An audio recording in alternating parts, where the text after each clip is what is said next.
तुम्हाला माहित आहे का, कांतारा मूव्हीमध्ये जे तीन देवता दाखवले गेले आहेत त्या फक्त गोष्टी नाही तर असे रहस्य आहेत ज्यांना जगापासून लपवून ठेवले गेले होते.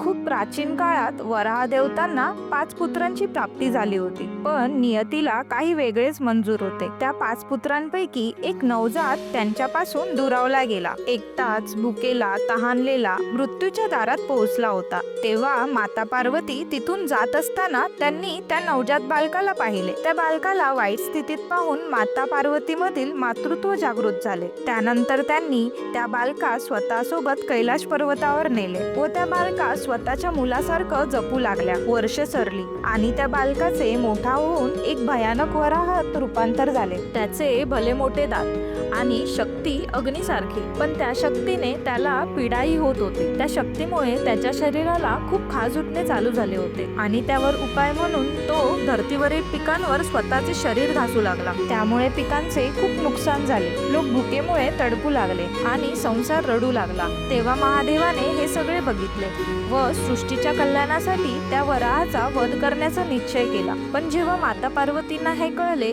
की त्यांच्या पुत्राचा वध होणार आहे, तेव्हा त्या महादेवाकडे विनवणी करू लागल्या की त्याचा वध करू नका. महादेवांनी त्यांची विनवणी स्वीकारली व त्या वराहाचा वध केला नाही. पण ते म्हणाले की तू कैलाश पर्वतावर परत येऊ शकत नाहीस. तुला धर्तीवरच राहून मानव आणि त्यांच्या पिकांचे संरक्षण करायचे आहे. तेव्हापासूनच तो वराह पंजुर्ली देव, पृथ्वीची रक्षा करणारे दैवीय रक्षक म्हणून ओळखू जाऊ लागले.